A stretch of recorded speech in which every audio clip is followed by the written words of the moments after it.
It's good to see everybody. My name is Chayva Lehrman. I am one of the interns here. You can ask me to pronounce my name however many times you'd like. I know that I have a difficult name, so Chayva is my name, and I'm excited to study together.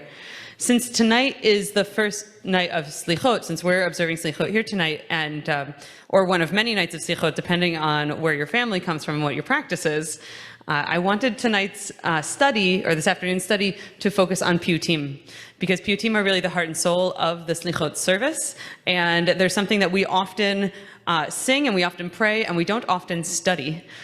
So that's going to be our focus. So you can see where we're going on the source sheet, but I'd actually like you to lift your eyes off of the source sheet first, because if you really need, there are 3 answers to this question on there, but there are many more than 3 answers to this question. So can somebody give me some Piyyutim, some common Piyyutim that you're acquainted with? And then we'll develop what our definition of Piyyutim is, a Piyyut is from there.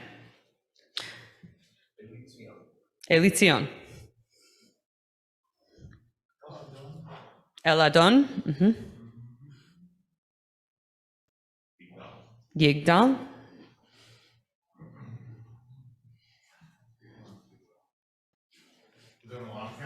Adon Olam does count, yes. So for those of you who have not heard this term, Piyyut or Piyyutim before, these are liturgical poems. You can hear that from some of the ones that are coming out.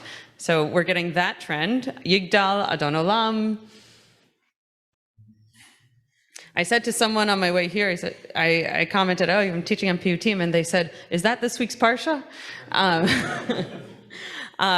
No, it is liturgical poems, and it is anything, here's a hint, if you're trying to come up with a few more, anything that you sing that has, say, a chorus and stanzas in the original Hebrew structure might be a Piyyut. So whether it's in services or in Shabbat Zmirot,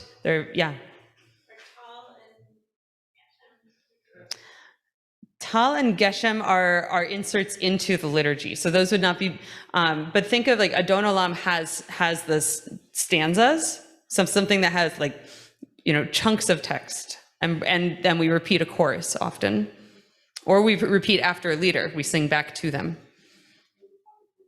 Unetane Tokef is a Piyyut.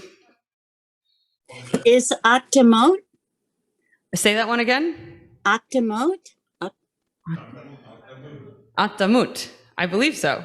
Yes. Yeah.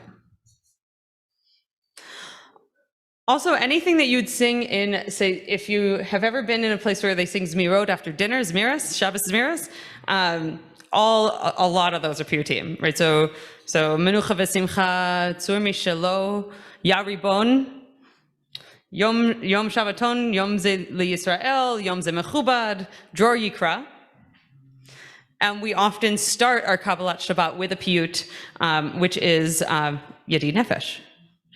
So we have a few Piyyutim that we know from our daily and our Shabbos practice, and Unetane Tokef we've named as part of our High Holy Day practice. But I started all of this by saying that this is that Piyyutim are part of Selichot.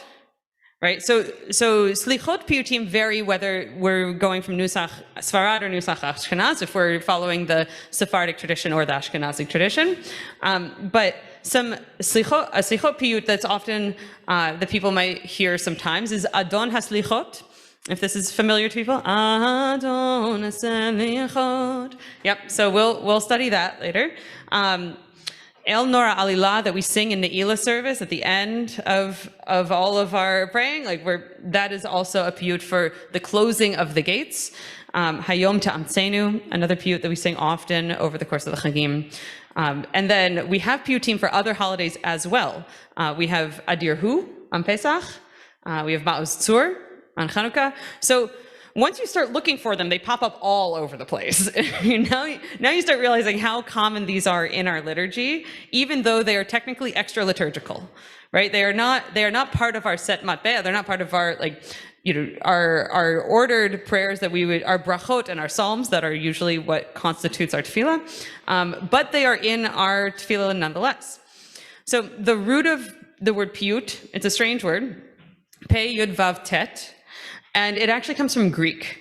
comes from the word for poetry in Greek, at least according to the research of Ephraim Chazan at Bar Ilan, and it originally meant poetry in general, right? And the first Piyyutim that we find are kind of proto-Piyyutim that are referenced in Talmud, but we don't really see Piyyutim as we know them until we find one that Sadia Gaon references by a paitan. That is, a paitan is the person who sings or writes a Piyyut.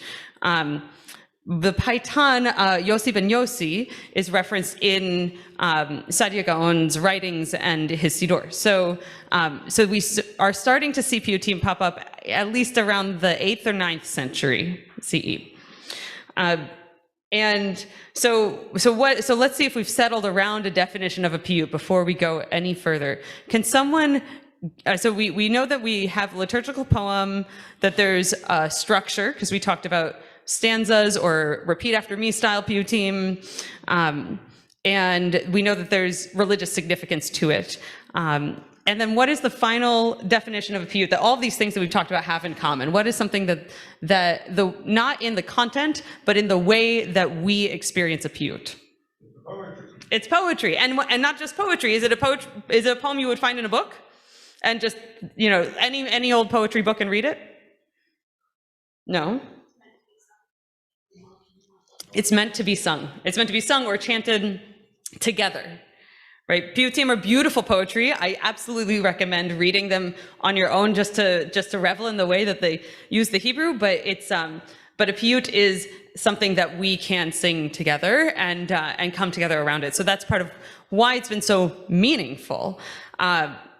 But I'm going to turn it over to you. Why do you think that all these Piyyutim popping up all over the place, why did they go from being not a part of the liturgy when the liturgy was being set originally in Talmud, into being a very significant part of the liturgy, and then into other non-liturgical Jewish spaces as well? What made them so popular? What is it that a Piyyut gives us that maybe a bracha or a psalm doesn't?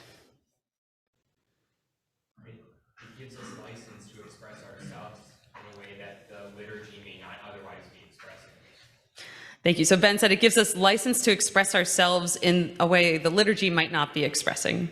Yeah.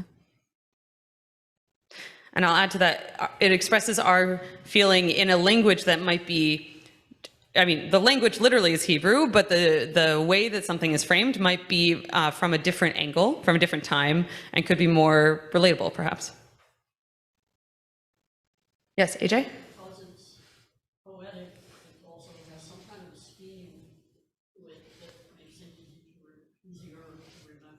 Yeah, it makes it easier to remember when there's a scheme, when there's a structure, things that repeat, things we come back to. You always remember Lecha Dodi, right? You know that verse, or you know the chorus, because we're always going to come back to it. Joey? And some of them are alphabetical acrostics, like Eladam, and some of the psalms we do, in some psalms like Ashrei are alphabetical acrostics.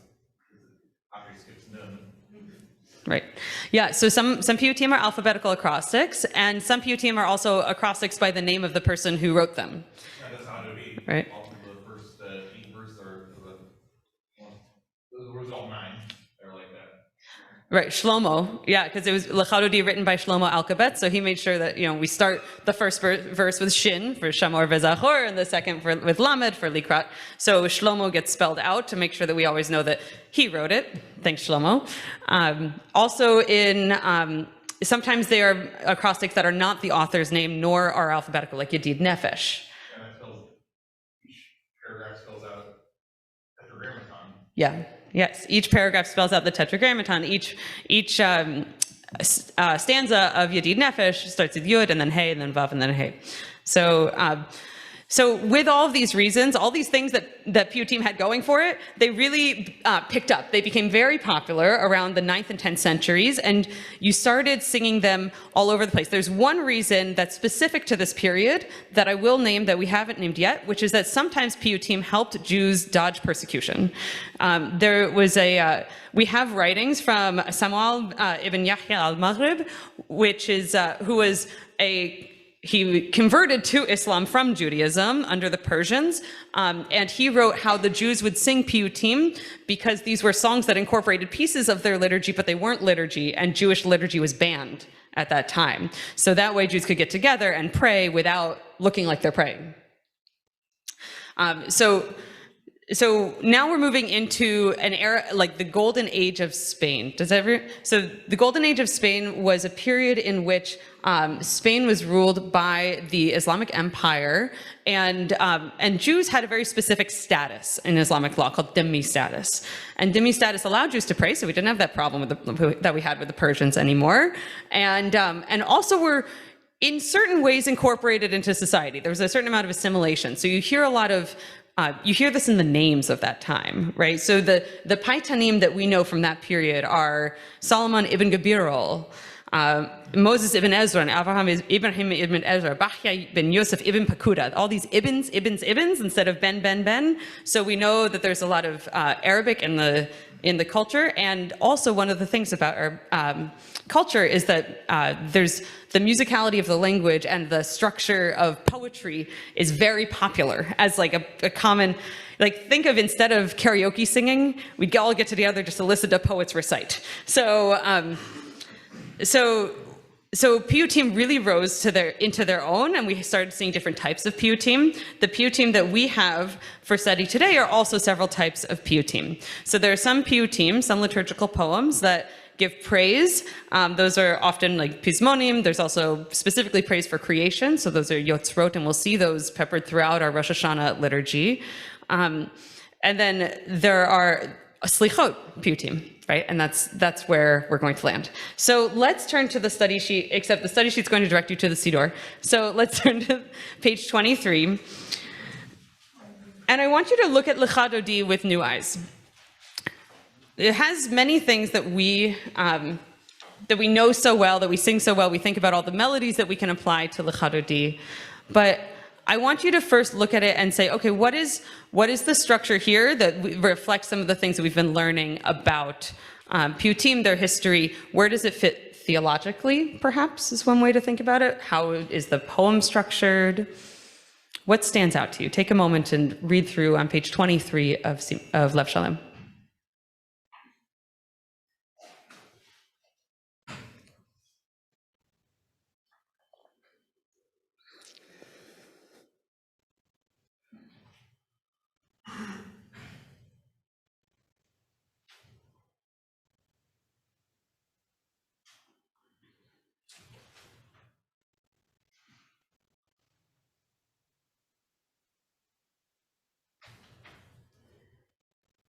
Yes. It reflects a particular yearning, a mystical yearning, which, if one is trying to, let's say, in the context of what we discussed earlier about evading liturgy and overt prayer, express things that are prayerful, the religious yearning, or the unity of the different aspects of God, without and doing so in a passionate way, without formalizing it in prayer. Mm-hmm. Tell me your name. Sorry. Chaim. Chaim. Thank you. So just for the people on Zoom, I'll repeat some of what you said. And I think we have a microphone we can start. There was one right here. It looks like it's disappeared, but we can pass this one.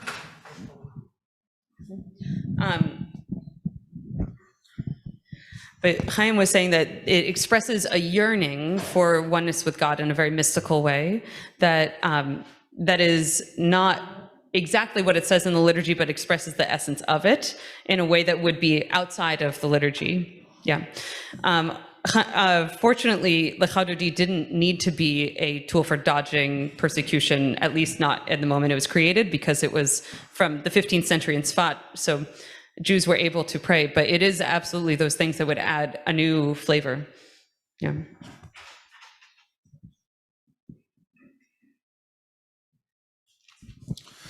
I'm noticing two things. One is sort of a setting up of a pattern and then the breaking of the pattern at every verse. So the first verse, for example, ends in chad, chad, chad, and then ila. And the next one goes lecha, racha, sucha, chila. And then lucha, fecha, bacha, mala. So there's this sort of this breaking of the pattern every verse. And I think about the content of the verses and how the latter half is the preponderance of references to Second Isaiah, and this sort of sense of going from, it's sort of like history of Shabbat being with us, and then the hope for it to take us home. Thank you. Yeah. The focus.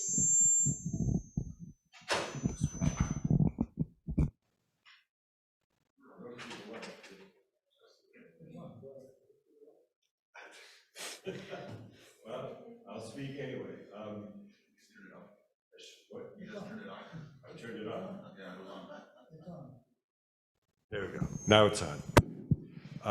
Even the first line, Shamor v'Zachor, referencing Shabbat, the unification of Shabbat, and the two different words in the Aseret HaDibrot and the Ten Commandments describing what we do for Shabbat, and dealing with the Shabbat bride and the Kabbalists and Tzfat reviewing this as a marriage of being connecting with God in that way. So it's these Piyyutim, and this Piyyut in particular is one that was very popular with its poetry and its focus on God and its focus on Shabbat and dancing out into the fields beforehand to bring in the Sabbath bride. Thank you. Do you want to pass this down? I think Yael and AJ had hands. Did I see hands? No? Okay. Reactions and content. Yes, please. As much as if, I don't want to think of it as a moment of, so typically where it is in the service and the way we sing it, it's typically a very uplifting, you kind of want to rise up.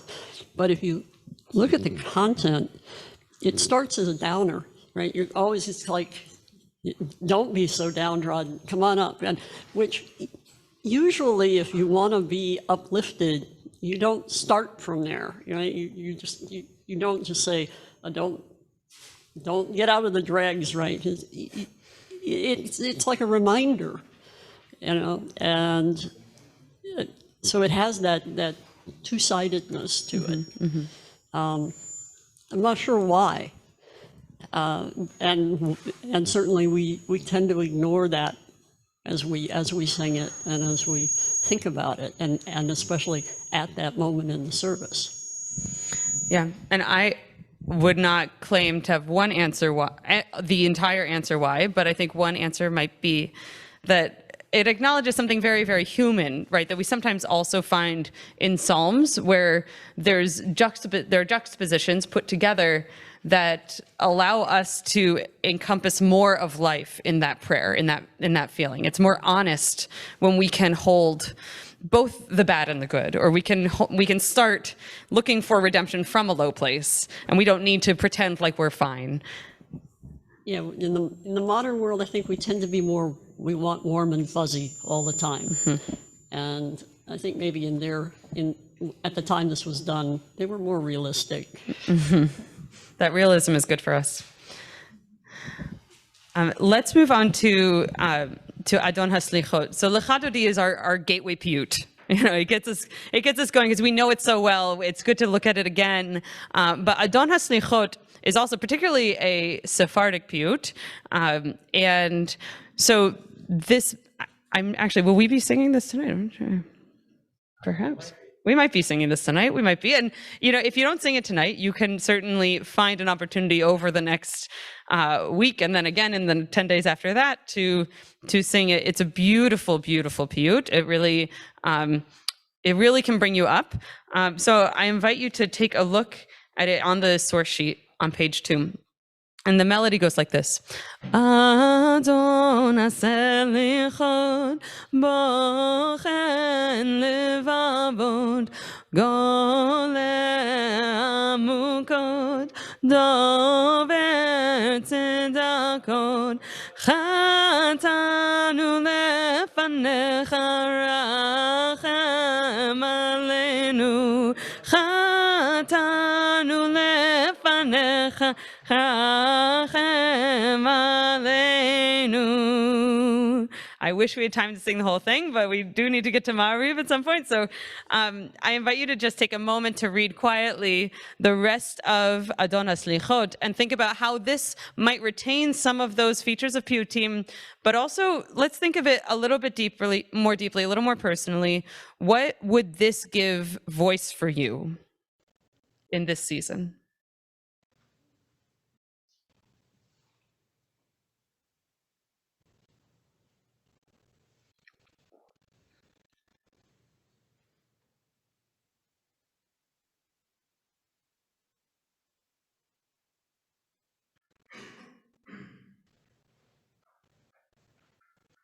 Not sure what it's not on the paper, but I noticed about it.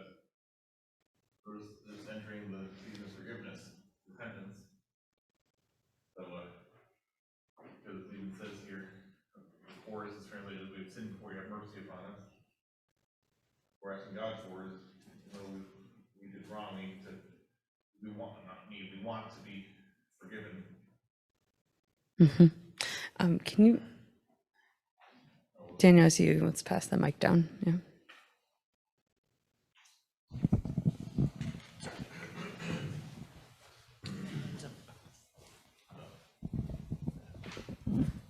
For those online, I'll repeat myself.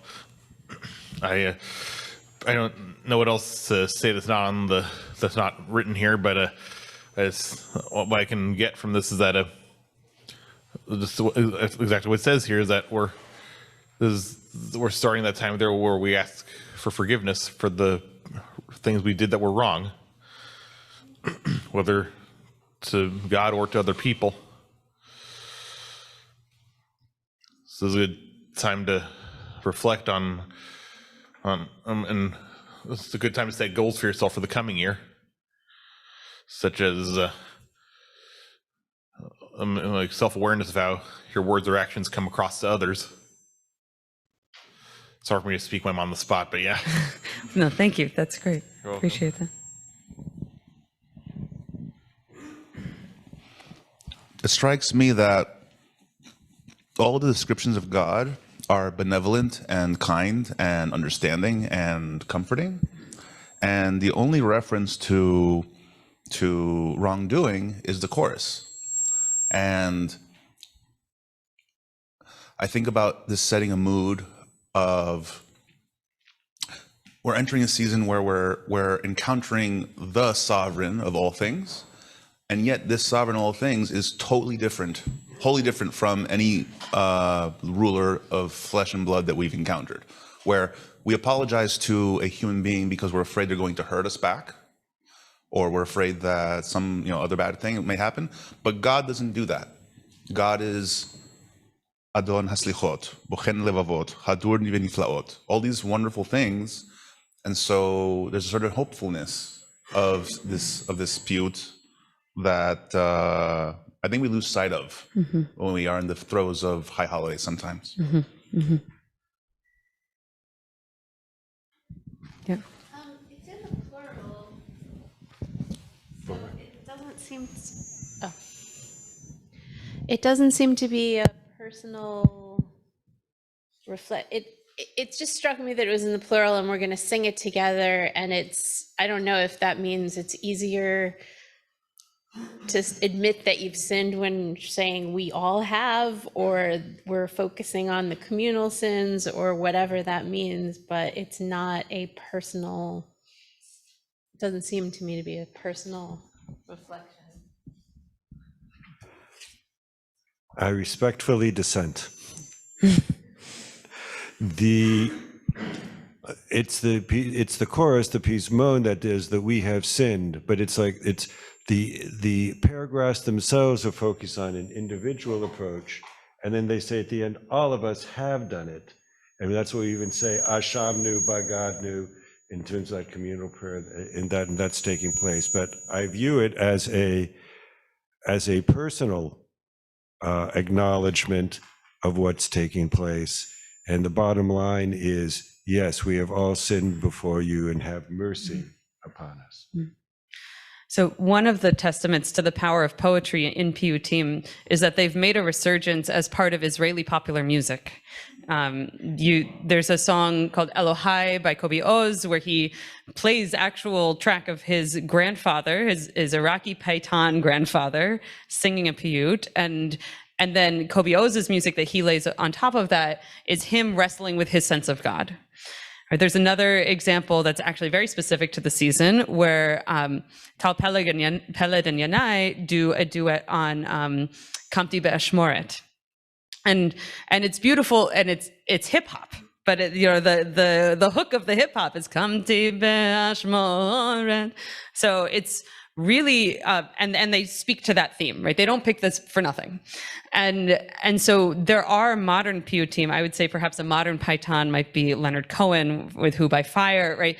There are ways in which every era of Jews have found their way to make poetry about our beliefs, about our traditions, and about what we struggle with when we sit in that.